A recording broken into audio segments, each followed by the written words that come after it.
bienvenidos a esta conferencia sobre la importancia de la educación en derechos humanos. Mi nombre es Jorge Melvin Quintanilla Campos, soy educador en la Escuela de Derechos Humanos de la Procuraduría para la Defensa de los Derechos Humanos de El Salvador, donde laboro desde septiembre de 1993. En esta Procuraduría he desempeñado cargos en diferentes departamentos, como la Procuraduría Adjunta del Niño, el Departamento de Verificación Penitenciaria, el Departamento de Investigaciones y, por supuesto, en la Escuela de Derechos Humanos, donde estamos laborando como educador desde el año 2008.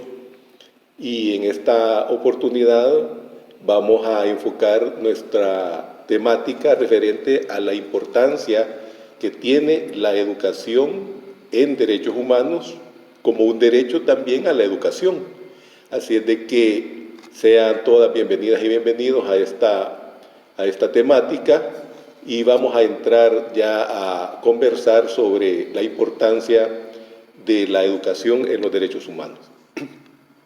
Desde la creación de la Declaración Universal de los Derechos Humanos se estableció que uno de los ejes importantes de la educación es la difusión de los derechos y de los deberes como parte de los contenidos curriculares y de los objetivos que deben tener los ministerios de educación en sus diferentes programas escolares.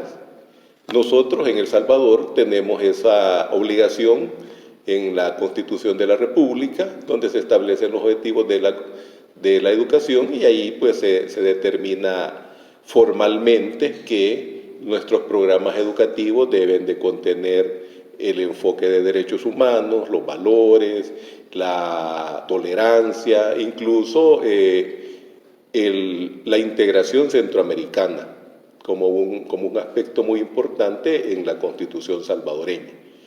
Pero además hay otros instrumentos como la Ley General de Educación en El Salvador, o recientemente, desde el 2009, la Ley Especial Integral de Protección de Niñez y Adolescencia, LEPINA, que desarrolla más ampliamente el derecho a la educación. Sin embargo, las Naciones Unidas ha dado diferentes documentos sobre la educación en derechos humanos, aparte de la Declaración Universal. Por ejemplo, el Pacto de Derechos Económicos, Sociales y Culturales, que tiene un artículo referente al derecho a la educación. Otro es la Convención contra la Discriminación en la Esfera de la Educación de UNESCO. También tenemos en el sistema interamericano la Convención Americana sobre Derechos Humanos con su protocolo adicional denominado Pacto de San Salvador o Protocolo de San Salvador, que contempla también unos artículos referentes al derecho a la educación.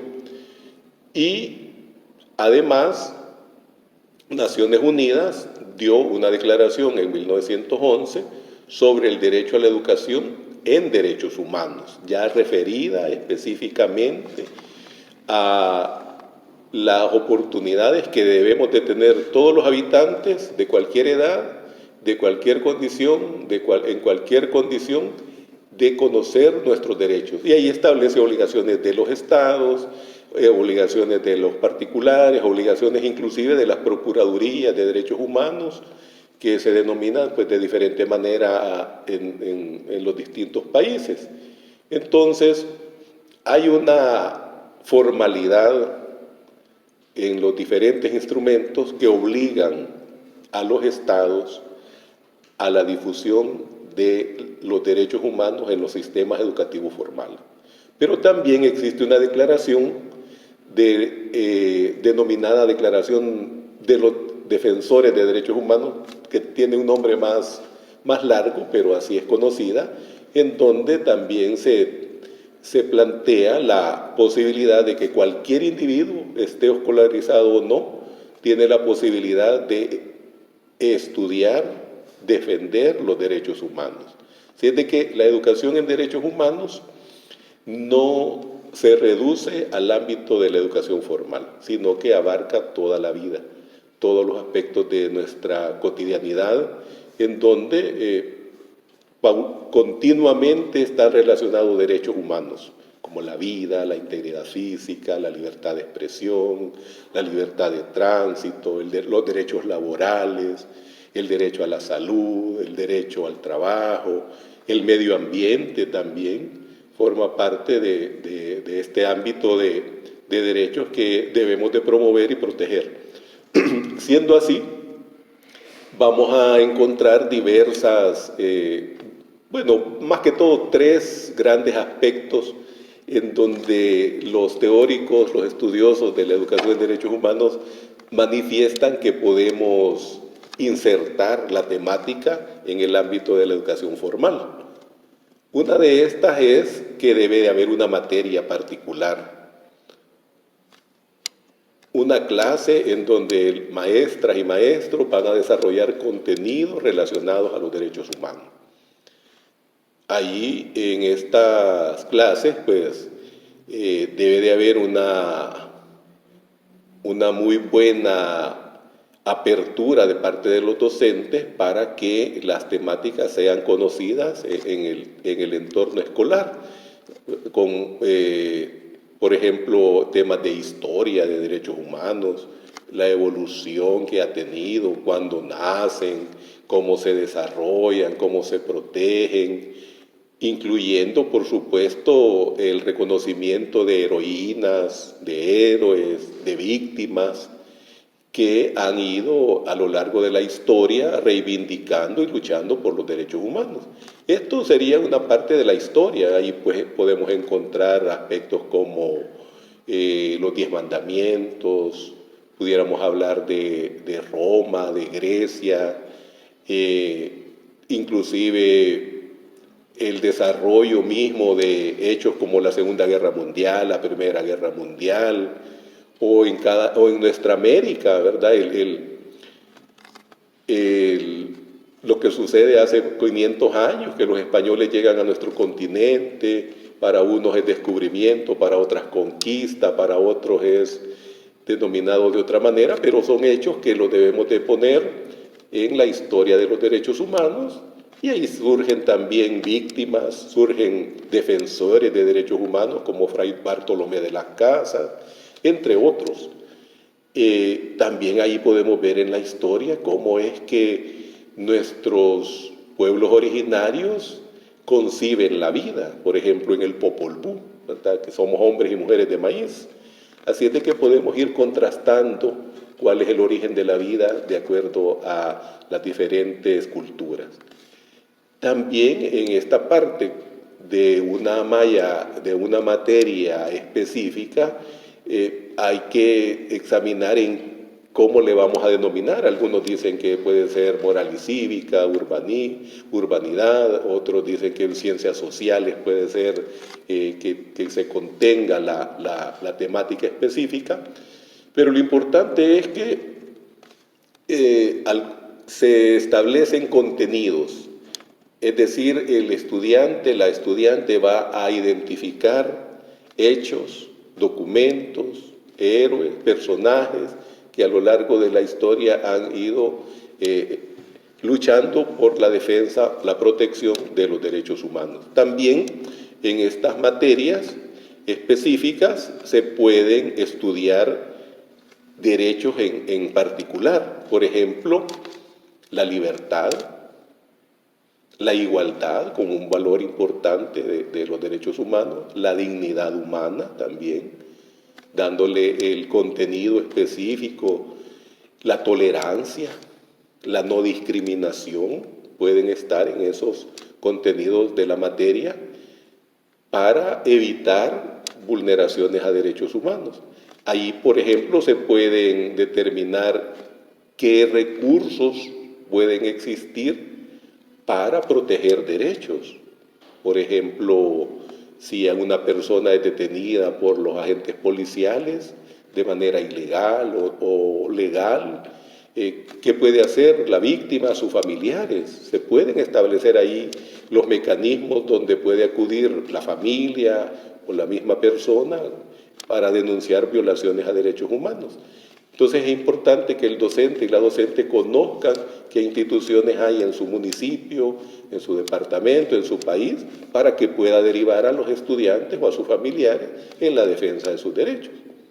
Otra cosa importante en este tema, si es particular, creemos nosotros, de una materia en particular, es que debemos de dotar a los estudiantes y a las estudiantes de herramientas para la vida.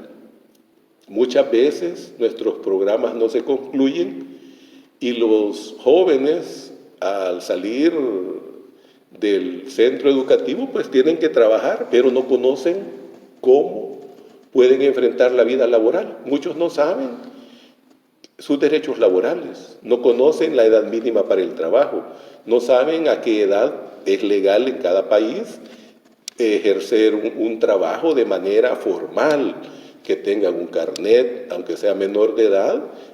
La ley en nuestros países permite que pueda estar carnetizado por los ministerios de trabajo y pueda gozar de la seguridad social y de los derechos laborales que toda persona puede tener, incluyendo que las horas laborales de menores de edad deben ser menores que los adultos, dándole la oportunidad de continuar estudiando.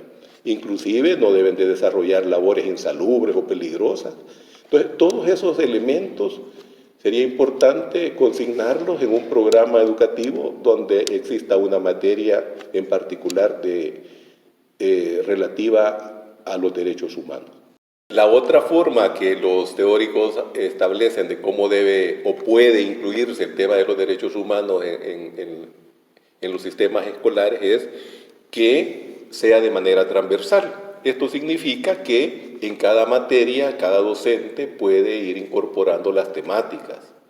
Por ejemplo, en el derecho a la vida, puede ser en estudios de la naturaleza o ciencias, como se le denomina, y ahí se puede ver la evolución, el derecho a la vida, la integridad física, puede ser en matemáticas también, el costo de la vida, cuánto vale la canasta básica, cuánto gana de salario un trabajador o trabajadora, si le alcanza para sobrevivir. Puede ser en la materia de literatura o idioma nacional, en donde podemos encontrar, pues ustedes ya sabrán, los cuentos tradicionales que tenemos que tienen un enfoque muy machista, ¿verdad? Aquello de que la princesa espera al príncipe, etcétera. Entonces podemos hacer una revisión de estos materiales para ir incorporando un enfoque de género, un enfoque inclusivo, que vaya desmitificando esas formas de vida en las que hemos en las que nos están construyendo, donde hay una homogenización de lo masculino sobre lo femenino y creando nuevas masculinidades. Por supuesto, esto es de acuerdo a la evolución que tienen niñas y niños, es decir, no vamos a dar los mismos ejemplos en cada materia, sino que debemos de tomar en cuenta el periodo evolutivo de la infancia, ¿verdad? Para ir llevando a la niñez a su desarrollo, a su autonomía, porque es una de las finalidades que tenemos también como docentes, que la niñez llegue a ser autónoma. Y es ahí también donde debemos de tomar muy en consideración ese respeto que debemos de tener a la infancia. Puede haber otras materias también que nos hagan tener una relación de derechos humanos, por ejemplo, en educación física. En educación física le enseñamos a niños y niñas las reglas de un deporte. Ahí le estamos diciendo, hay reglas que respetar. Y cuando vamos a hacer juegos en los que nos relacionamos con otros niños y niñas, pues ahí le decimos, mira, hay que respetar la integridad física del otro, hay que respetar las diferencias, hay que respetar las normas. Estamos incluyendo ahí un respeto hacia la normatividad que tenemos en los deportes. Y ahí podemos evitar también las discriminaciones. Podemos ser inclusivos ahí en los deportes, porque no es cierto que hay que ganar, hay que participar, hay que ser inclusivos.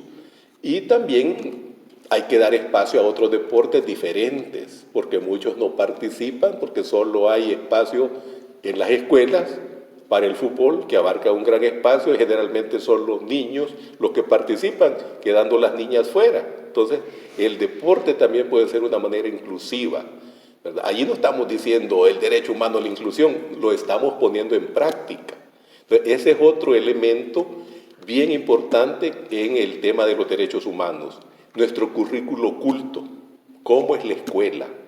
¿Es nuestra escuela inclusiva o solo de nombre o de verdad hay prácticas inclusivas? ¿Incluimos las opiniones de niños y niñas? ¿Participan?